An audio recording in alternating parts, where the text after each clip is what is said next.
She had been invisible for so long that when a man she had never spoken to stood up in a room full of people, pointed directly at her, and said, "She's with me," she didn't know whether to run, laugh, or cry, because nobody had claimed her in years. Not like that. Not in public. Not like she mattered. This is the story of Claire Holt, a woman who had quietly erased herself from her own life, and the night a stranger, without warning, wrote her back into it. To understand what that moment meant to Claire, you have to understand who Claire had become. She was 42 years old.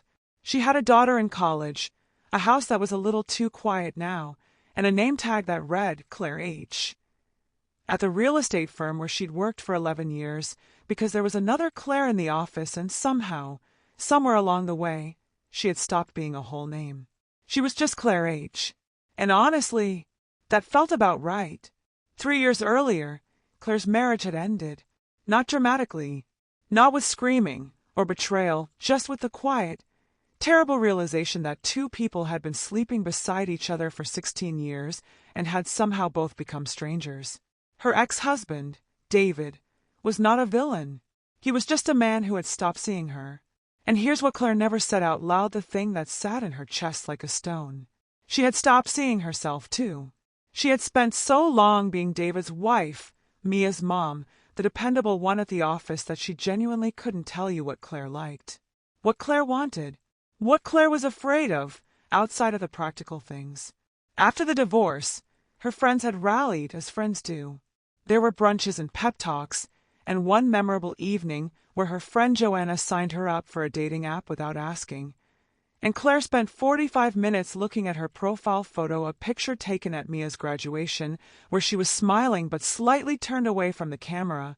Like, even in her own photo, she was apologizing for taking up space. She deleted the app the same night. Dating felt like performing, and Claire was tired of performing.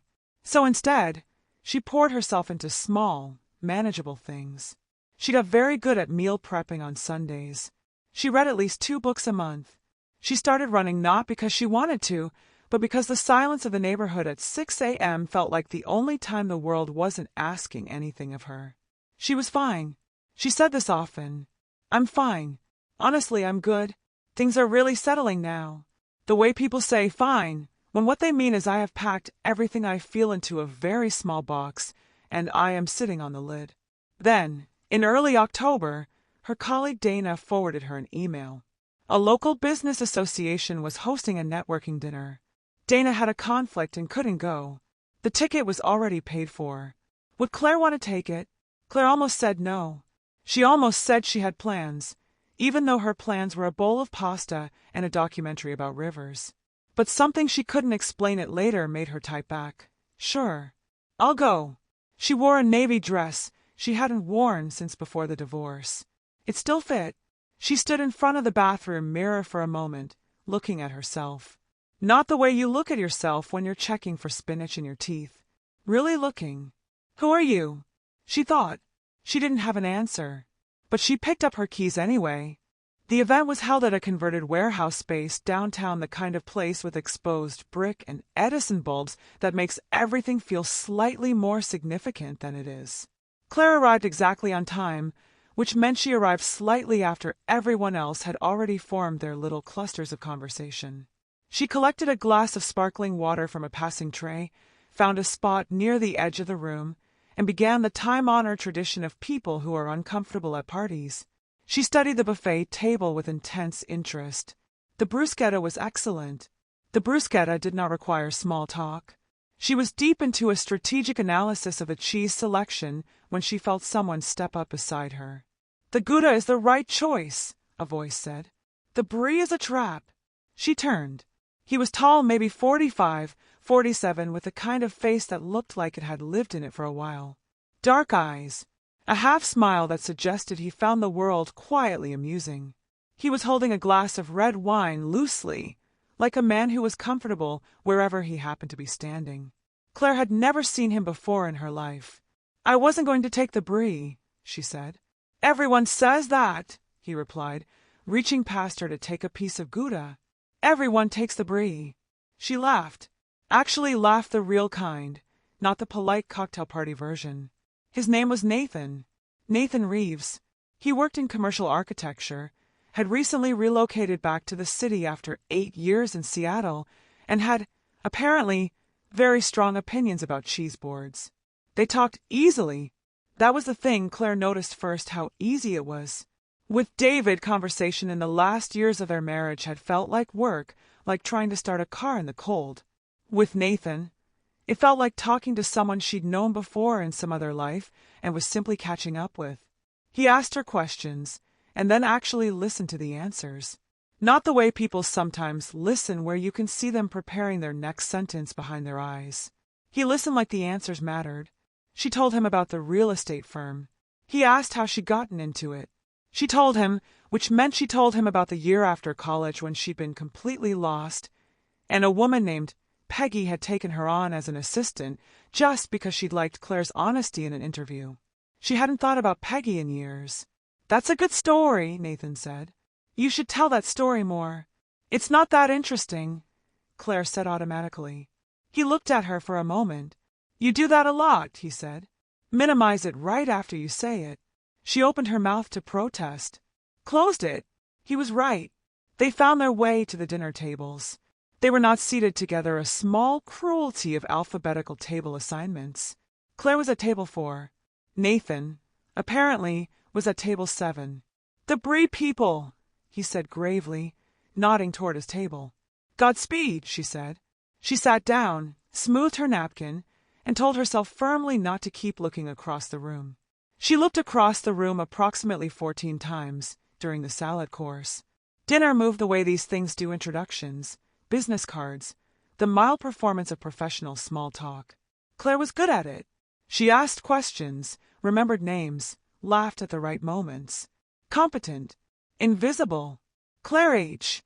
She was in the middle of a conversation about property tax assessments with a man named Gerald when she heard a shift in the room. A ripple of attention. She turned. Nathan was standing up at table 7. At first she thought he was going to make some kind of toast. Maybe he knew the organizer, maybe it was a planned thing. But there was no glass raised, no microphone. He was looking across the room. At her. And then in a room of 60 people, in a voice that was calm and clear and completely unashamed, he said, "I'm sorry to interrupt. I just need to make sure she doesn't leave before I get a chance to talk to her again." A pause. "She's with me.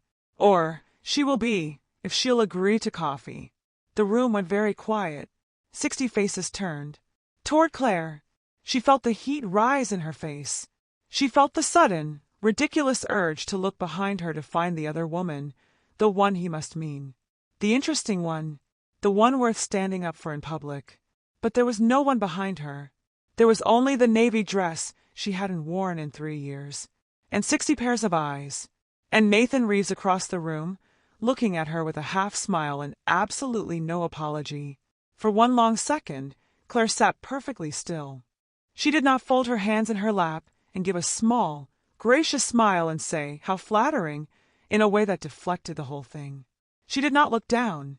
She did not perform modestly to make the room comfortable. Those would have been the old Claire moves, the Claire who had spent years making herself easier for others to be around by making herself smaller. What Claire did was this. She looked at Nathan across that room, with 60 people watching, with her heart somewhere in the vicinity of her throat, and she said, "That depends entirely on where." The room exhaled. Someone laughed. Someone actually clapped. Gerald, from the property tax conversation, gave her a genuine look of delight. Nathan sat back down, still smiling, and mouthed something that looked like, "Fair enough." After dinner, he found her by the coat check. "Somewhere with better cheese than this event," he said. "That is an extremely low bar," she said. "I'm a man who knows his limits." They stood outside after everyone had filtered out the October air, cold and clean, the street quiet. They talked for another 40 minutes. Not about real estate or architecture. About the weird, in-between feeling of rebuilding a life in your 40s. About what it means to feel at home somewhere. About whether people fundamentally change or just learn to act like they have. He walked her to her car. "Can I call you?" he asked. "You could have just asked me that at the cheese board," she said. "I know," he said, "but I wanted to ask in front of everyone." She looked at him. Why? He was quiet for a moment. Because I think someone should have been doing that for you for a while. Saying, "She's worth it," look at her out loud, where people can hear. Claire stood in the cold parking lot, and something in her, some small, packed-away thing came loose. She didn't cry. She wasn't that kind of woman, not in parking lots, not in front of men she'd known for 3 hours. But she felt it, the unlocking. She gave him her number.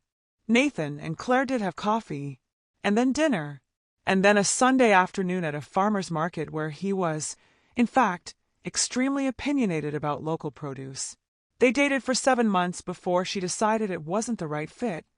Not because he had done anything wrong, but because Claire, for the first time, knew what she wanted, and what she wanted was still becoming clear. She wasn't ready. She told him honestly. He respected it. Here is what stayed. Not the romance, not even Nathan. What stayed was the moment in that dining room. The moment Claire Holt, who had spent years making herself easy to overlook, did not look down, did not disappear, looked across a room of 60 people and decided she was worth being seen. Because here's the thing nobody tells you about the years after a big loss, a divorce, a death, an ending of any kind. Loneliness isn't just about missing someone else. It's about missing yourself, the version of you that laughed without calculating it, that had opinions about things, that took up space without apologizing. Claire had lost that woman somewhere in the middle of a long marriage and a longer silence. She found her again in a navy dress by a cheese board on a Tuesday night in October. Not because a man chose her, because, when the room turned, she chose herself. A year later, Claire was at another event, this one a gallery opening a friend had dragged her to. She walked in and did not immediately find the nearest buffet table to hide behind. She walked in and stood in the middle of the room. And she looked around. She made eye contact. She started a conversation with a woman about a sculpture neither of them understood. She laughed that real laugh. At the end of the night, her friend Maya grabbed her arm. "What is different about you?" Maya asked. Claire thought about it.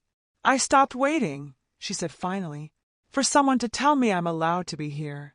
Maya looked at her. "You know that's not a small thing." "No," Claire said. "It really isn't.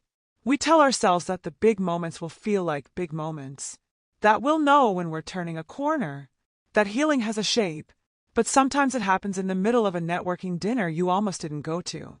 Sometimes someone reflects back to you what you stopped being able to see in yourself, and the gift isn't them. The gift is the moment you believe it. Claire still runs in the mornings, still reads 2 books a month, still meal preps on Sundays, but she doesn't fold herself into the corners of rooms anymore. She stands in the middle, because someone finally said out loud, in front of everyone, she's worth looking at. And this time, she agreed, if Claire's story touched something in you, the part that has been quietly waiting to feel seen, to feel chosen, to feel like yourself again, you are not alone. So many women carry that. The invisible years, the shrinking. Though I'm fine, that means anything but. Drop a love emoji, orange heart in the comments if you've ever felt invisible in your own life. Or tell us what was your version of that moment. The moment you chose yourself, because those stories matter. Your story matters. And if this is your first time here, we tell stories like this every week. Stories about women navigating love, loss, reinvention, and the very complicated, very beautiful business of becoming yourself again. Hit subscribe so you don't miss the next one. And if you know someone who needs to hear Claire's story today, share this with her. Sometimes the most powerful thing you can do for someone is say, "Look, this is for you." We'll see you next video.